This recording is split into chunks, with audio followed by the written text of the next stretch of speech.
Pastelões muito bem recheados com massa fininha e quebradiça e que ficam bons tanto fritos quanto assados. Bem-vindo à Cozinha Ormã e é uma receita de samosas vegetarianas.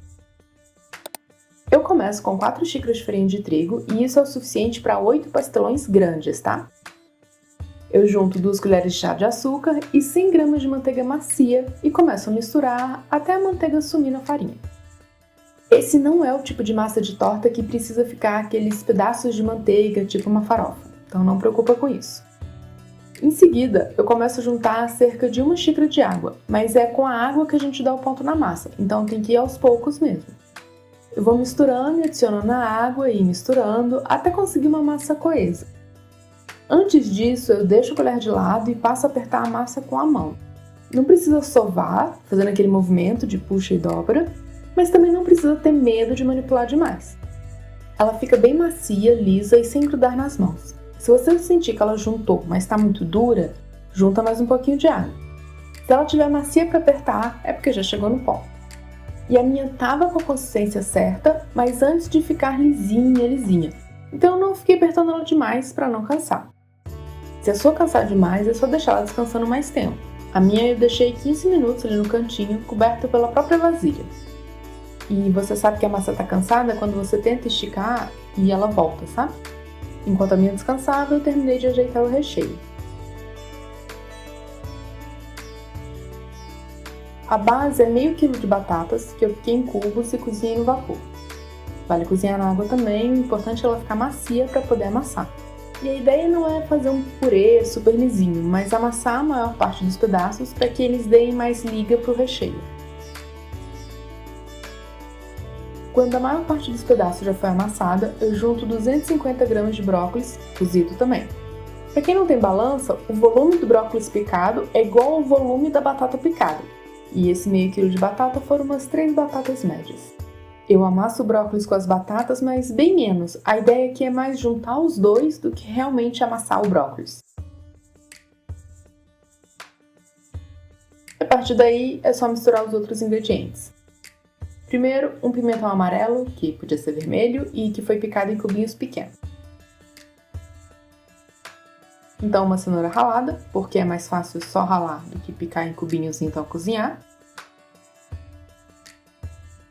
E por fim, cerca de 20 azeitonas fatiadas. 20 parece muito, mas primeiro que é bastante recheio e depois que as minhas azeitonas eram bem pequenas. É claro que dá para usar menos ou ignorar caso você não seja fã. Aliás, nenhuma das medidas desse recheio precisam ser exatas e essa massa fica ótima com outros recheios também. Eu falo mais disso no post dessa receita lá no site, sempre tem link para ele na descrição. Depois de misturar tudo muito bem, eu finalmente tempero. Um pouco de sal, um pouco de pimenta do reino e bastante gengibre em pó. Provo, acerto o que falta e o recheio está pronto para ser usado. Eu pesei a massa, então dividi em 8 partes, pesando cada porção. Não precisa ter esse preciosismo. Se não tiver balança, é só dividir em 8 pedaços mais ou menos iguais. Eu gosto da balança porque não importa o quanto eu cozinhe e pratique, eu não tenho muita noção para fazer isso. E eu fiz parecido com o recheio. Eu pesei tudo e depois fui pesando oitavos do peso total para rechear cada samosa. Então eu peguei uma bola de massa, achatei com as mãos, então usando um rolo de madeira comecei a abrir um disco fino. Eu gosto de começar empurrando cada quarto do disco e só então usar o rolo fazendo a curva para fazer a curva do disco. Esse é só um dos jeitos que tem de abrir massa, o importante é só abrir ela fininha.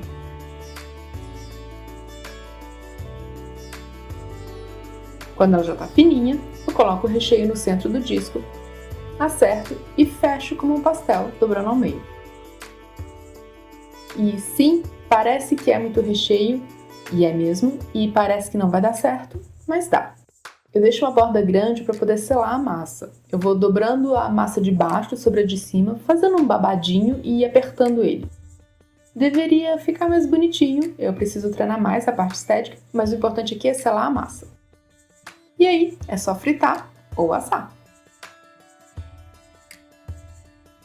A receita original é frita, e se você for fazer assim, o importante é que o óleo cubra toda essa massa e que ele não esteja muito quente. Eu fiquei entretida com a gravação, mexendo na câmera e deixei o óleo esquentar demais. Tipo para fritar batata. E aí o que acontece nesses casos é que a massa infla, e aí ela rasga, e aí o pastel abre, e continua gostoso, mas não dá pra dizer que deu certo, né? Quando a gente frita no óleo um pouco mais frio, a massa vai durando aos poucos, sem inflar, e essa massa fica fechada, bonitinha e com uma massa que parece um híbrido entre um pastel e uma massa folhada. E dá pra deixar mais dourada ou mais branquinha conforme o seu gosto. Independente disso, ela fica crocante e com uma textura mais quebradiça. Agora, eu aproveitei e testei assar essa massa dessa vez. Montei as amostras da mesma forma, mas coloquei numa assadeira. E eu untei porque eu não queria correr nenhum risco. Parece que não precisa, mas eu não garanto essa parte. Eu levei para o forno já aquecido a 230 graus e depois de uns 20 minutos a massa estava bem sequinha e o fundo bem dourado, mas o topo branco. Então eu deixei no grill 5 minutos e o topo ficou com esse tostado que lembra forno a lenha. Assada, essa massa ficou com uma textura mais firme e menos quebradiça que a frita, mas ainda crocante e bem levinha. E eu gostei mais da versão frita, como eu já esperava, mas eu também gostei de saber que dá para fazer assada e que fica gostosa.